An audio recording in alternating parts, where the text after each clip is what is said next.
Good day, everybody. Tracy Brown here, your somatic nutrition dietitian and attuned eating specialist. And today we're going to talk about the sticky topic, I believe, of coping with or without food. And so I honestly could talk about this, and I have talked about it. My Attuned Eating for Attuned Living program has like 2 whole modules of discussing eating with, and when I say 2 whole modules, that means like hours of content and videos and audios and worksheets about emotional eating. I say that because it's like we're humans. Of course, we emotionally. Drink this coffee here because I like the taste. I like the morning slowness of it. That's why I drink it, not because I like the taste of coffee. I do, but it's also because I like the experience. So that's emotional. But I think what most people are talking about when we talk about emotional eating is when it feels out of control. So less legitimate, and that's where the nuance is. And so we want to make sure when we talk about that with ourselves, maybe in our own journaling or when we talk about it with other people, that we are working on finding that line, that edge of when we say emotional eating, is that causing detriment to your life? That's what we're looking for here. All right. So I hope that clarifies a lot. If you're just now hopping in or you watch this later, is that find that nuance of what that means for you. And if you know, like, okay, this type of emotional eating doesn't cause any harm. If I'm emotionally eating every single evening after I come home from work because I'm struggling with the transition from home to work. I'm struggling with what to do with myself. I'm struggling with now that I'm not so distracted. I don't know how to feel what I'm feeling without feeling overwhelmed. Then that's somewhere where we need to get some support. And sometimes we can do that on our own. Sometimes we need some support from really trusted people who get it and are non-judgmental and can help walk you through it. Sometimes we need professional help. But those resources hopefully are all available to you. And if not, let me know so we can see what we can do about that.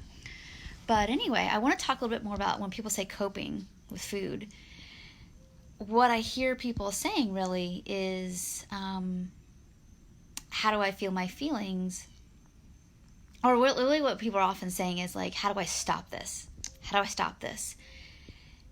And what people, I think, and tell me if I'm wrong if you're watching this, what you're trying to say is that what I'm feeling is too much and I'm eating food and I don't have anything else. There's not enough stability in my system to not eat this food, to not feel overwhelmed with how I feel.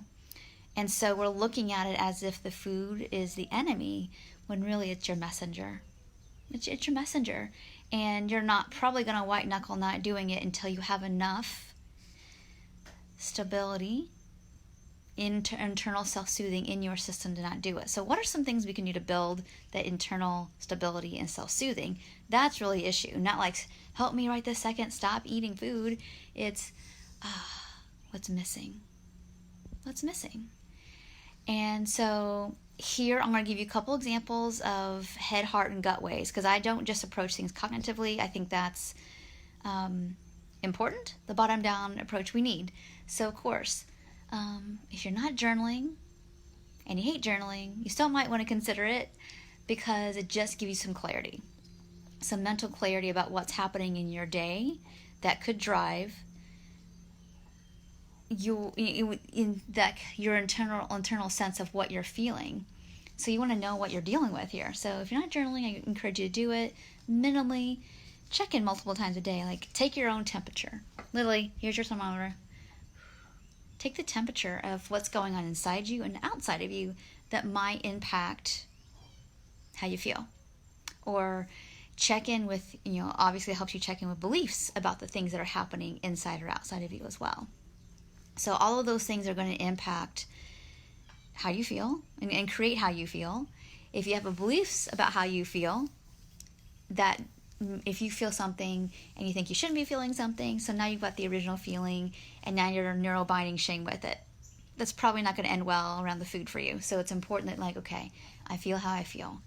Basically, the question you need to ask yourself, and I talk about this a lot in in the Attuned Eating for Attuned Living program is, can I be with it? What is this? This feeling, this sensation, and can I be with it? So doing some of that kind of work, and that's like a little bit of a middle ground, actually somatic question. So doing some journaling, doing more check-in is going to help you a lot. I would say emotionally, learning how to identify. A lot of people, and the percentages of people who struggle with disordered eating is very high, that we often don't have a language, like words for what we're feeling or sensing. It's just like overwhelmed, too much, stressed. But it's important for you to start to just name what you're feeling. And then lastly, going back to the question I asked earlier, what is this and can I be with it? Try to locate that in your system. And that if that comes from, you don't know how you feel, we'll do a body scan, like checking in from your head to your toes of what constrictions or tightness or whatever you feel. You don't have to analyze it. That's what's great about this. You don't have to know the story, but just know that there's something in here. And that interoceptive awareness is part of what attuned eating is about, and it also will complement and improve your attuned eating abilities. So it all works together. So I hope these couple tips helped you just to start to reframe how you look at coping with food.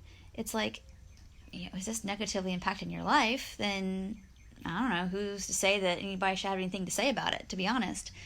But if you feel like it is and you don't like it, and you understand it's like, this is not about deprivation. There's tons of videos I've done about deprivation-driven eating.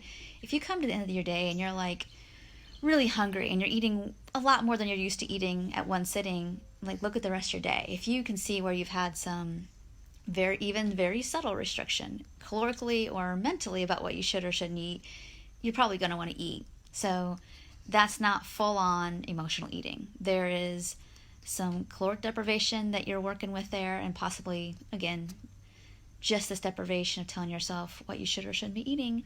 That's going to cause some eating that says, screw it. And yes, there's some emotion to it, but the deprivation is what the issue is, not because you can't manage your worry or your frustration or whatever. So I hope this was helpful. If it was, please let me know about it.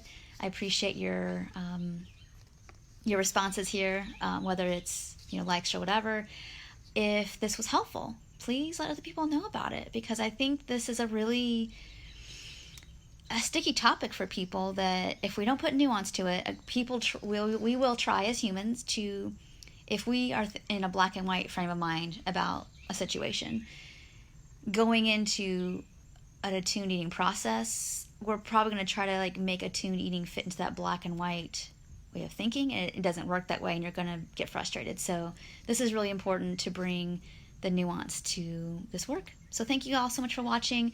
If you need more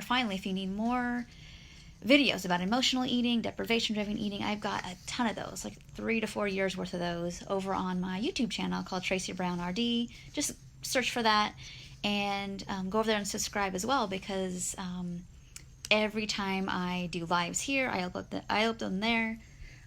them there, and if I do videos that I don't put on Facebook as well, over there as well. So if you're interested in that and just more resources, let me know, and I will see you there. So have a great day, and talk to you next time.